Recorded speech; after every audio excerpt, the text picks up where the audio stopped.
Hola a todas y a todos, mi nombre es Guadalupe Álvarez, parte del equipo docente de Laboratorio 1. En este video discutiremos brevemente sobre las incertidumbres asociadas a la medición de magnitudes y cómo calcularlas. A lo largo de la materia, ustedes van a realizar diversos análisis químicos cuantitativos. Estos análisis consisten en la aplicación de técnicas y operaciones descriptos en pasos ordenados que tienen como objetivo determinar la cantidad de una dada sustancia en una muestra. Realizar un análisis químico cuantitativo implica realizar mediciones. Para esto, debemos definir un sistema de medición, es decir, debemos elegir un instrumento de medición adecuado y describir los pasos a seguir para comparar la magnitud que queremos medir con un patrón de referencia definido. Esto nos va a permitir asignar un número y una unidad a la característica que estemos midiendo. Ahora bien, debemos tener en cuenta que ninguna medición es perfecta. Nunca vamos a poder conocer el valor verdadero de la magnitud que estamos midiendo. Siempre que realicemos varias mediciones de la misma magnitud, vamos a tener valores diferentes, porque hay un componente de azar en la medición. Entonces, toda medición tiene asociadas incertidumbres y errores. Las fuentes de estas incertidumbres son diversas, pero entre ellas vale destacar las siguientes. Por un lado, la naturaleza propia de la magnitud que se mide. Por ejemplo, puede suceder que esta magnitud cambie a lo largo del tiempo o que no esté distribuida de manera uniforme. Otro segundo factor importante es el instrumento de medición. Puede suceder, por ejemplo, que debido al desgaste de material con el que está constituido el instrumento, haya errores en esa medición. Un tercer factor es el observador, dado que es un ser humano. Y el cuarto factor importante son las condiciones externas. En particular, la variación de la temperatura y la humedad en el ambiente van a afectar a nuestras mediciones. Las incertidumbres o errores experimentales se clasifican en tres tipos. Por un lado, errores sistemáticos, también llamados errores determinados. Son los que en general tienen una causa asignable y muchas veces también un valor definido.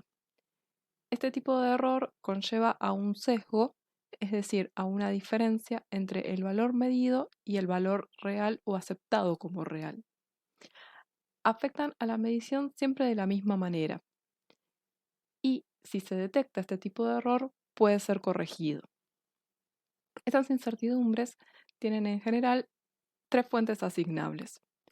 Por un lado, pueden deberse al instrumento, como por ejemplo una pipeta forada que entregue un volumen distinto al que indica su rótulo. Este tipo de error puede ser fácilmente corregido mediante una calibración del instrumental. Una segunda fuente asignable a este tipo de errores es el método experimental que se está utilizando. Por ejemplo, una reacción química de cinética lenta o una reacción química poco específica pueden conllevar a errores de método, pero en este caso no se pueden detectar tan fácilmente como los anteriores. La tercera fuente de errores sistemáticos puede ser el mismo operador. Por ejemplo, al realizar una titulación, un observador puede mostrar desviaciones al observar el cambio de color en un indicador visual. El segundo tipo de error son los errores aleatorios, o también llamados errores indeterminados, ya que no se pueden controlar, no tienen una causa asignable y se generan por azar. Este tipo de error está siempre presente y no puede ser corregido. Son los que provocan que las medidas repetidas de una misma magnitud fluctúen en torno a un valor medio. Y un tercer tipo de error, diferente a los otros dos, son los que llamados errores groseros o accidentales. Este tipo de error ocurren ocasionalmente y se identifican fácilmente y se pueden corregir. Por ejemplo, si se pierde parte de un sólido antes de ser pesado, uno lo puede detectar y corregirlo antes de realizar la pesada. En esta figura se ilustra el efecto de los errores aleatorios y sistemáticos en un conjunto de medidas repetidas muy grande. En la figura de la izquierda vemos que si los errores son únicamente aleatorios, estas medidas experimentales se van a distribuir de manera simétrica alrededor del valor verdadero o tomado como verdadero. En la figura de la derecha vemos que si además de errores aleatorios hay errores sistemáticos, el conjunto de medidas experimentales va a estar alejado de este valor real o verdadero. Y a esa distancia entre el conjunto de medidas y el valor real o verdadero se le llama sesgo. Si los errores presentes en una medición son únicamente aleatorios, los valores de un conjunto de medidas repetidas se van a distribuir en torno a un valor medio de forma simétrica. Si representamos gráficamente la distribución de esos valores medidos alrededor de ese valor medio, toman una representación que se llama curva normal o gaussiana. El ancho de esta curva va a estar dado por qué tan similares entre sí son estas medidas repetidas. Cuanto más similares, más angostas las curvas. Cuanto menos similares entre sí, más ancha la curva. Las incertidumbres o los errores experimentales van a afectar la calidad y la fiabilidad de una medida. Para describir o caracterizar la calidad de la medida, vamos a tener en cuenta dos conceptos importantes. Por un lado, el concepto de exactitud, que se refiere a la cercanía entre el valor medido y un valor aceptado como verdadero o de referencia. La exactitud se puede evaluar mediante el sesgo. Muchas veces la falta de exactitud en una medición puede corregirse mediante la calibración del instrumental. El segundo concepto importante es el de precisión, que describe la concordancia entre varios datos obtenidos de la misma manera, es decir, entre unas medidas repetidas. La precisión da cuenta de la variabilidad o de la dispersión del conjunto de datos y se puede determinar mediante medidas de dispersión. La medida más utilizada es la desviación estándar. Teniendo en cuenta lo dicho anteriormente, esta frase tomada del libro de Estadística para Química Analítica Miller y Miller es muy ilustrativa y contundente. Nos dice que no existen resultados cuantitativos de interés si no van acompañados de alguna estimación de las incertidumbres o errores inherentes a ese proceso de medición.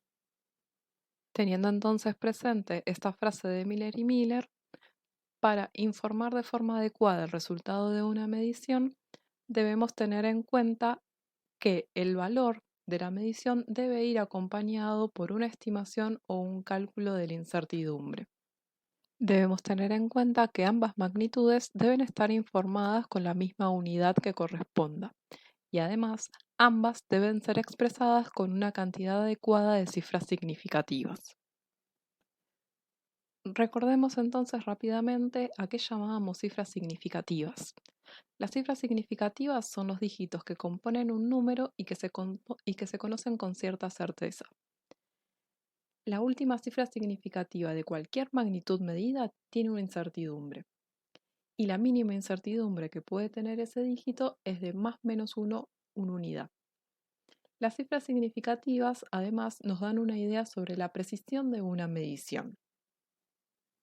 En los ejemplos del recuadro podemos ver cuáles eran los ceros significativos y cuáles no lo eran. Recordemos que los ceros que se escriben a la izquierda de un número distinto a 0 no son significativos, sino que solo indican la posición decimal. Entonces, en el primer caso, solo tenemos una cifra significativa, ya que el número anterior al distinto de 0 es un 0. En el segundo caso tenemos dos cifras significativas, ya que el 0 significativo es el que está después o a la derecha del número distinto a 0. En el tercer caso tenemos tres cifras significativas y en el cuarto caso también tenemos tres cifras significativas. Muchas veces es conveniente expresar estos números en notación científica para que quede bien delimitada cuál es la posición decimal y podamos diferenciar cuáles son los ceros significativos y cuáles no lo son. Veamos ahora dos maneras de expresar la incertidumbre asociada a una medida. Por un lado podemos describir la incertidumbre o error absoluto, que expresa el margen de incertidumbre asociada a una medición, y nos indica un rango de valores en el cual hay alta probabilidad de hallar al valor verdadero. Esta incertidumbre o error absoluto tiene unidades y para un dado instrumento de medición es considerada constante. Veamos dos ejemplos. En el primero, hemos medido un volumen de 10,25 mililitros con un instrumento que tiene un error absoluto de 0,03 mililitros. El error absoluto lo vamos a expresar con una E mayúscula. Esto nos indica entonces que hay alta probabilidad de que el valor verdadero medido esté comprendido en un rango o en un intervalo entre 10,22 y 10,28 mililitros. En el segundo ejemplo, hemos medido un volumen de 10 mililitros con un instrumento de medición que tiene un error absoluto de 1 mililitro. Esto nos dice que hay alta probabilidad de que el valor verdadero medido esté comprendido entre 9 y 11 mililitros. Vean que a mayor error absoluto, más amplio es el intervalo de valores en el cual se puede hallar comprendido ese valor verdadero y por lo tanto menos confiable o menor calidad va a tener esa medición. La segunda manera de expresar la incertidumbre en una medida es la que llamamos incertidumbre o error relativo. Esta es una comparación entre el error absoluto y el valor de la medición y nos sirve como indicador de la calidad de la medida. Se calcula realizando el cociente entre el error absoluto y el valor medido y por eso no tiene unidades. Tomemos los ejemplos anteriores. La primera medición era de 10,25 mililitros y un error absoluto de 0,03 mililitros. Para calcular el error relativo de esta medida, hacemos el cociente entre la incertidumbre o el error absoluto y el valor medido, es decir, entre 0,03 mililitros sobre 10,25 mililitros. Esto nos va a dar un error relativo de 0,0003, sin unidades. Este número mucho no nos dice nada, tal vez es más informativo si lo multiplicamos por 100 y lo transformamos en un porcentaje para obtener una incertidumbre relativa porcentual, que nos indica que en este caso la incertidumbre porcentual es de 0,3%. En el segundo ejemplo, teníamos un volumen medido de 10 mililitros con un error absoluto de 1 mililitro. Calculamos el error relativo haciendo el cociente de 1 mililitro sobre 10 mililitros, lo cual nos da 0,1. Y si multiplicamos por 100, vamos a obtener que la incertidumbre relativa porcentual es de 10%. Como habíamos podido observar antes, si el error absoluto es más grande, la calidad de la medida va a ser peor. La incertidumbre porcentual es mayor en el segundo caso. Veamos otro ejemplo más. Dos mediciones distintas realizadas con un mismo instrumento. En este caso, como las mediciones se hicieron con el mismo instrumento, el error absoluto va a ser el mismo para ambas medidas. En el primer caso, el volumen medido es de 10,25 mililitros más menos 0,03 mililitros. El error relativo calculado es de 0,003. La segunda medida, el volumen tomado es de 2,50 mililitros y la incertidumbre absoluta es la misma porque es el mismo instrumento, de 0,03 mililitros. Al hacer el cociente entre 0,003 y 2,50, obtenemos que el error relativo es de 0,01. ¿Y qué es lo que vemos acá? Vemos que si la incertidumbre absoluta es constante, porque utilizamos el mismo instrumento de medición, la incertidumbre relativa va a ser mayor cuanto menor sea el valor medido. Veamos ahora cómo presentar un resultado de manera correcta. Sabemos que el resultado de la medición va a estar dado por un valor más un cálculo de su incertidumbre, ambos expresados con la misma unidad que corresponda. Siempre vamos a informar el valor de la magnitud medida o determinada acompañando de la incertidumbre absoluta. La incertidumbre absoluta se va a informar solo con una cifra significativa y el valor de la medición va a ser informado de forma tal que su última cifra significativa tenga la misma posición decimal que la cifra significativa de la incertidumbre absoluta. Veamos esto con un ejemplo. Se utiliza un mismo instrumento para medir dos masas distintas. Si la incertidumbre absoluta de dicho instrumento es de 0,005 gramos, ¿cómo informamos correctamente los siguientes resultados? Veamos el primer ejemplo. Se toma una masa de 1,38342 gramos.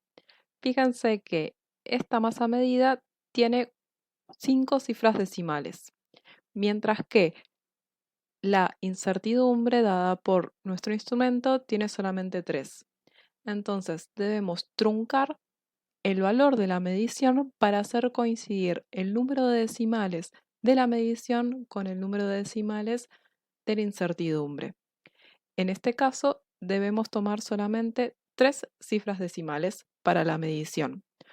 Por lo tanto, va a resultar en que la medida 1 es de 1,383 gramos más menos 0,005 gramos. Veamos ahora el segundo ejemplo. En el segundo ejemplo, la masa medida es de 1,3 gramos. Tenemos solamente un decimal, pero el error absoluto de nuestro instrumento tenía 3 posiciones decimales.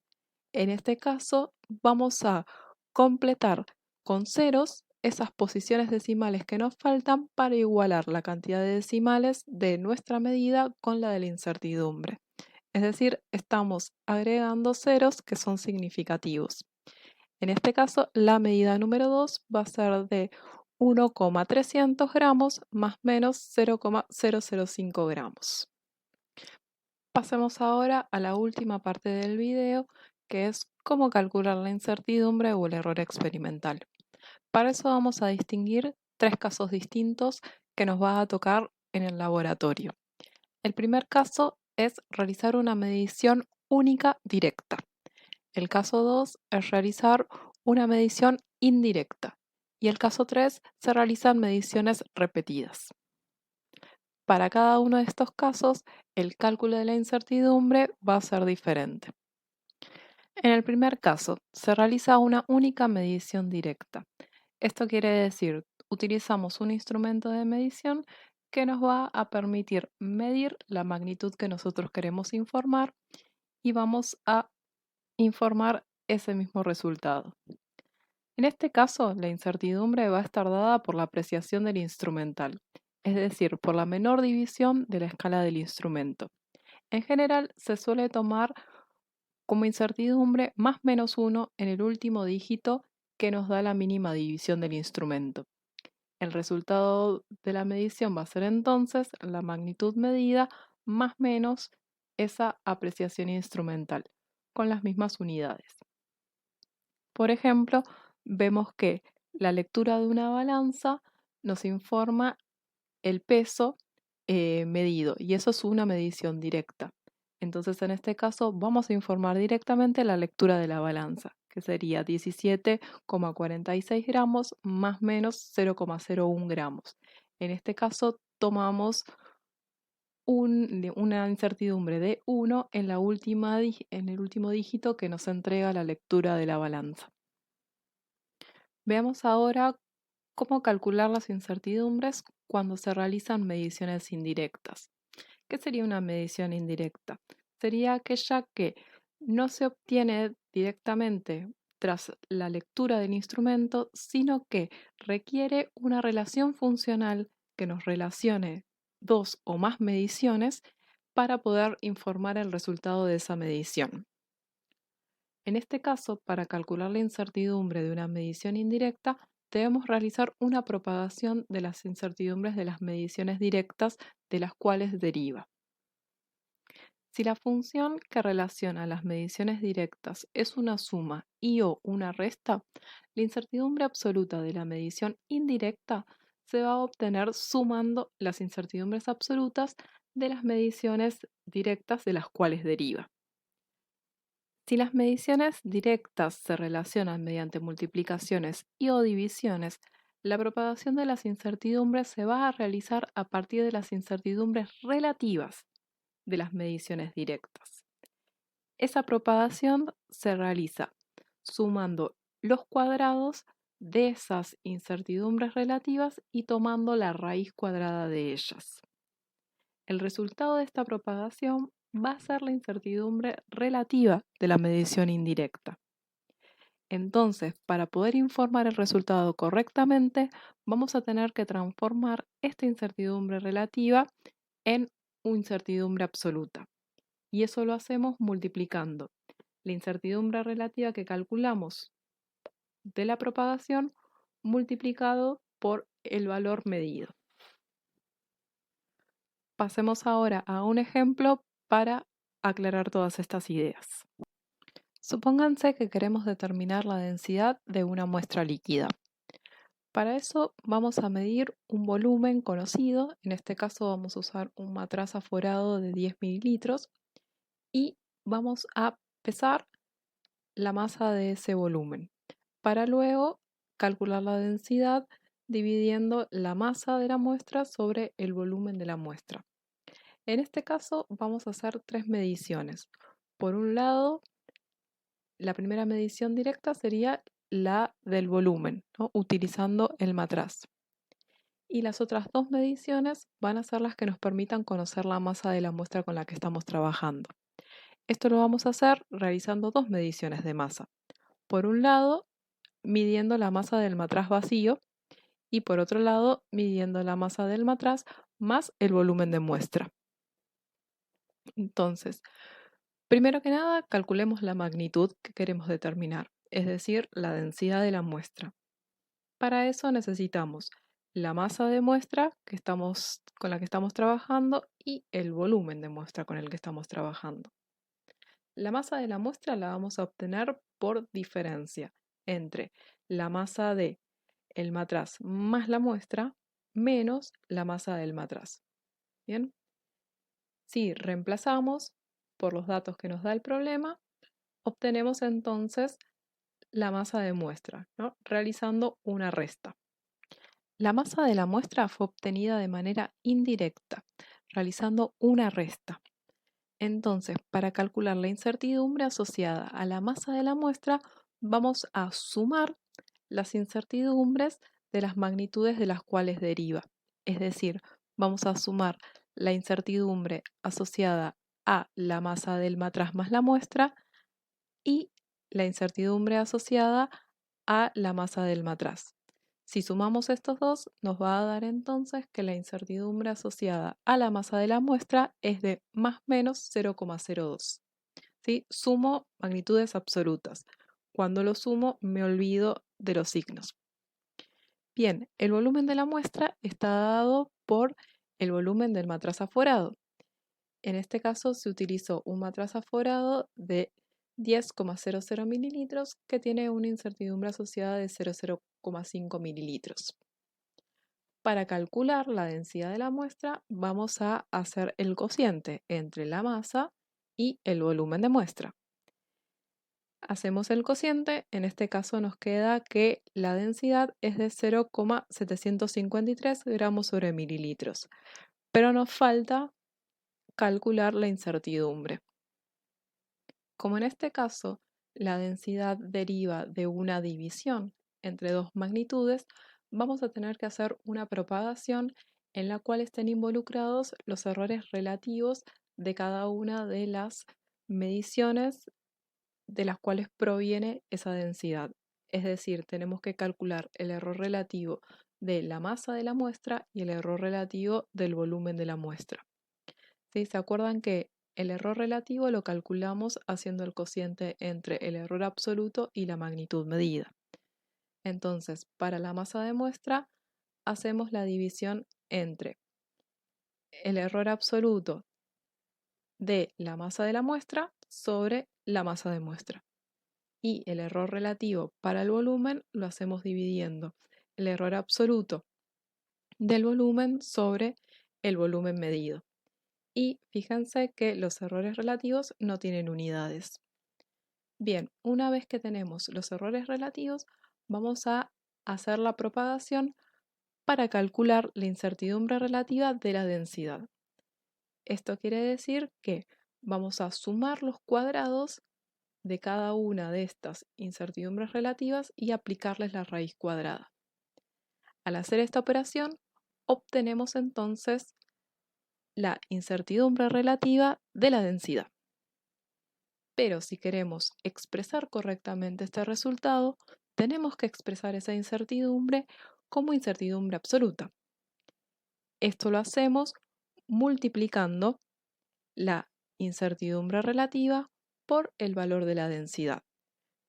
¿Sí? Esta E mayúscula representa la incertidumbre absoluta de la densidad y esta E sub R representa la incertidumbre relativa, que al ser multiplicada por el valor nos da la incertidumbre absoluta. Tras hacer este cálculo, que sería la incertidumbre relativa calculada por la magnitud, nos da que la incertidumbre absoluta es de 4,26 por 10 a la menos 3 gramos por mililitro. Fíjense que recuperamos las unidades. Pero recordemos, la incertidumbre absoluta debe ser presentada con una única cifra significativa. Entonces aquí vamos a truncar este número y nos vamos a quedar solamente con el 4, que es el último número significativo. Por lo tanto, la incertidumbre absoluta asociada a la densidad es de 0,004 gramos sobre mililitros. Y presentamos entonces el cálculo final o nuestro resultado final, que sería 0,753 gramos sobre mililitros más menos 0,004 gramos sobre mililitros. Y fíjense que coincide el número de decimales de el valor de la magnitud y el número de decimales de la incertidumbre. El tercer y último caso es el cálculo de incertidumbres cuando realizamos medidas repetidas. Cuando se hacen repeticiones de una medida y se obtienen diferentes valores, ¿cuál es el valor que se informa? El valor que informamos va a ser el promedio o la media aritmética, ¿sí?, de ese conjunto de mediciones. ¿Y qué incertidumbre se le asocia a ese promedio? El valor que se utiliza es una medida de la dispersión de los datos.